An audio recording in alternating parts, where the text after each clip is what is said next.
What's up, Geeks and Gamers? It's Odin coming back with another video, and today we got the box office breakdown for this past weekend, which includes the opening weekend of Sonic the Hedgehog 2, which officially beat the original Sonic the Hedgehog's opening weekend. So that is pretty big, especially throwing itself in the face of the pandemic narrative, which conveniently has disappeared, of course, because everything is focused on Russia and Ukraine. We also have the opening weekend of Ambulance, which is not doing nearly as well. However, the commentary here from Deadline, I do think, is a little bit off, because I think it's kind of ignoring some of the factors and some of the other facts dealing specifically with the film Ambulance and the marketing campaign for that, or really, I would argue, a lack of a marketing campaign for it. So we'll talk about that. We'll also have the second weekend numbers for Morbius, and so we can make some projections on whether or not the film will break even or not. And let's just say it's going to be close, because there was a pretty massive drop-off from week 1 to week 2, which is not that surprising, seeing that the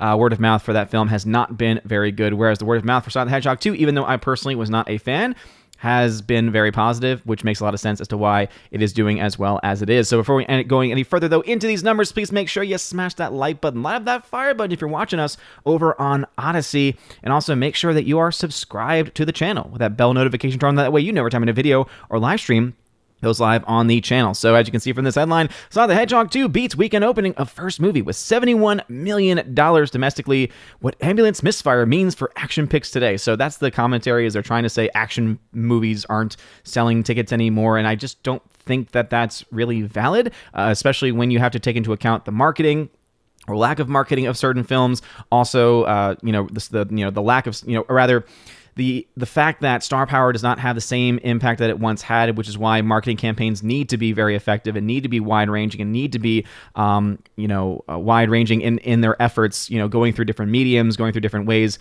of reaching those audiences that they're trying to get to. Sonic the Hedgehog 2 knew exactly what kind of audience it was going to go to. It was going to go to kids, it was going to go to families, and so they were able to appeal to that demographic, whereas Ambulance, again, I have seen the trailer maybe a couple of times, but I think most people probably will say, I didn't even know this film existed until people started talking about it. The fact that Ambulance got the IMAX showing, for instance, over Sonic the Hedgehog 2 didn't make any sense, especially with that lack of marketing as well. So talking about the actual numbers, though, let's go into that. So again, Sonic the Hedgehog 2 coming in at number 1 with $71 million, easily taking the number 1 spot and destroying Morbius, which in its second weekend dropped 74%. So even the numbers thought that the drop was going to be closer to 60%. Nope.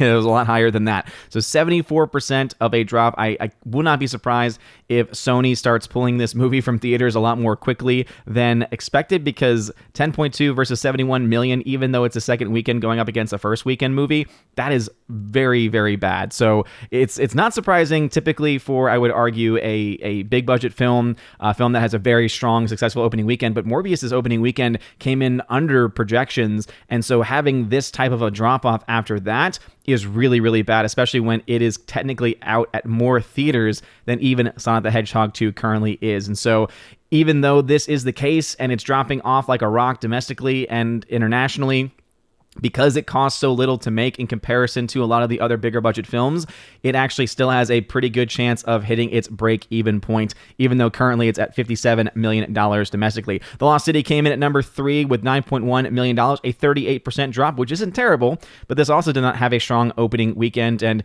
again, I go back to Deadline trying to argue that this film's success was amazing because it was the number 1 female-led comedy of the pandemic. That was the record that it supposedly set.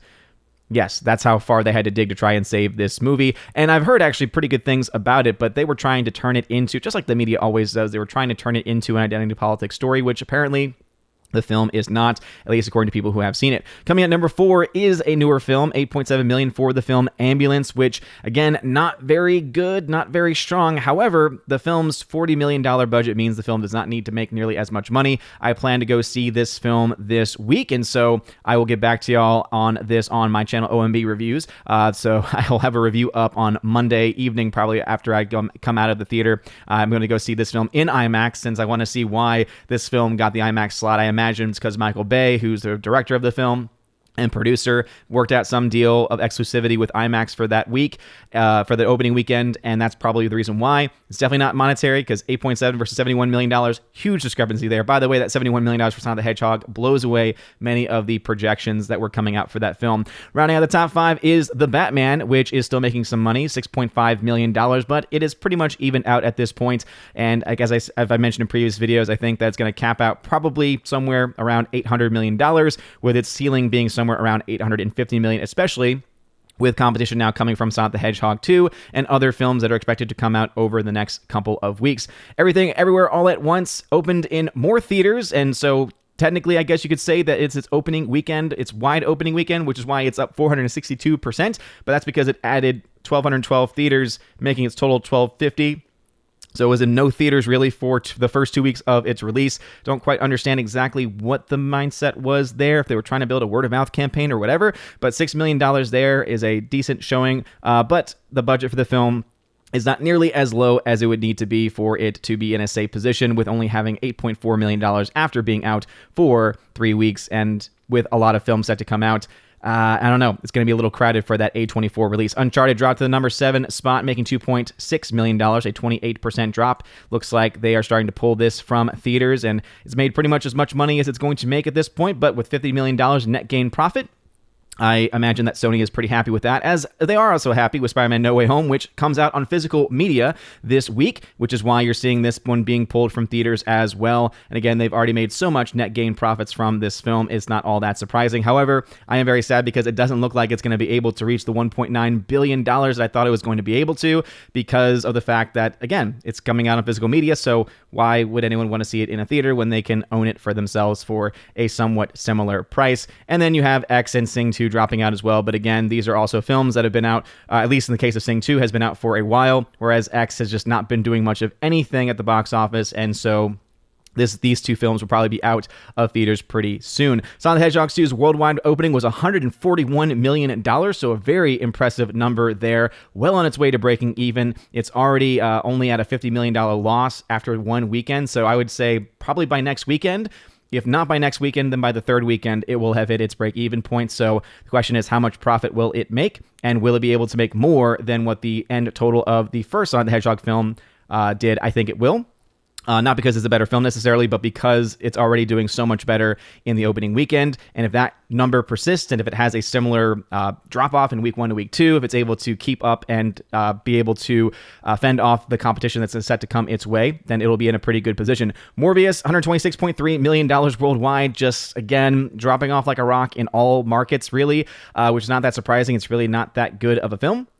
I gave it a D+ myself, and I think that it's a film that's word-of-mouth campaign has been really bad, and so people aren't going to see it, and I would argue that they shouldn't. So this is a film, actually, even though the budget for the film was so low that it doesn't need to make that much money to break even, its chance of losing money is actually, there's still a chance. Not much money, but if the drop-off continues to be as big as this, could be pretty bad. The Lost City, coming in now at $69.8 million. Again, not doing much anywhere. Ambulance worldwide opening was $31.1 million. So the international market probably will be, if anything, the saving grace for this film. Again, it cost $40 million to make, meaning that it needs to make around 90 or so million to break even. So there's a chance, but not a very good one. The Batman is at $735 million. As I mentioned before, 800 probably the end cap for that, and I would say no more than 850. And I imagine many of you would say that the end or the cap is probably closer to 800 million, and I would agree because, again, I think that this film, I saw it one time, I gave it a B+, I still stand by that, but it is a film that I think over time has become less popular the more that people have thought about it and broken things down. Uncharted, again, running out of theaters now, but at $383 million, it has made more than enough money. It looks like the end point for the Spider-Man film, No Way Home, is going to be around $1.9395 billion, so just missing out at $1.9 billion. However, definitely still impressive nonetheless. No one thought that this film was going to do as it did, especially since COVID was still a major narrative when the film originally came out over 16 weeks ago. And Sing 2 crossing the $400 million mark, very impressive for that film, and as it being a sequel. Looking at some charting, because we like to do some charting here as we see these numbers. With the numbers that we have for Morbius after an $84 million opening weekend and the current 2-week number, the projections that I have for the film is that it'll cap out somewhere between $180 and $252 million, depending on how strong its legs are. With a budget of $75 million, the film needs to make $187.5 million worldwide to break even, meaning that it's going to either lose $4 million or make as much as $39.1 million, with the average being closer to 17. So definitely not a major moneymaker for Sony. And if things go really bad, if that 70% number, right, as far as the actual drop-off, if that continues to hold week on to week, it could be really bad, and it could end up losing more than that. Remember that these are just estimates. These are just projections based on what other films have done historically, so it's just not looking very good for the movie itself. The Lost City, I had already projected to lose money, and with this, the $69.8 million, it is still at a $69.1 million loss. And again, no one's really going to see the film. It's going to be dropping out of theaters very quickly. And so this film will end up being a financial loss, which is not that surprising to me. As I mentioned before, though, with the Sonic the Hedgehog 2 opening weekend, it's at a $50.4 million loss, but it is doing very strong, and so it'll likely wipe away what it has to make up at this point, because this film needs to make $225 million to break even, being already worldwide at $141. It's well on its way, whereas Ambulance has to make around $100 million actually to break even at $31.1 million, and a lot of that is coming from an earlier release, as this film, just like Sonic, actually had an earlier release in certain foreign markets, makes it a little bit difficult to predict exactly where this film is going to fall. But those are the numbers. Have you seen Sonic the Hedgehog 2? What were your thoughts about it? Did you like it? Let me know in the comment section down below. If you like this video, smash that like button, slap that fire button over on Odyssey. Also, check me out over at OMB Reviews on YouTube and Odyssey as well. I'll have a fuller breakdown covering a lot of other films and going into some deeper number breakdowns as well. Probably later in today, I have something to go to, so I'm trying to record this film. I'm trying to record this video quickly as I can and get this exported so that way it can be uploaded at some point today. But on my channel, I have a fuller breakdown later in the day. So if you're someone that follows me on my channel, wondering where my breakdown on my channel is, it'll be a little while, because I'm going to support some students who have there's a play going on this weekend, so I'm going to support them. And I want to make sure I can get there in time to go see it. Anyway, you guys are all amazing and beautiful people. Hope you all have a wonderful rest of your day. A blessed Palm Sunday. Holy Week has begun. And as always, God bless.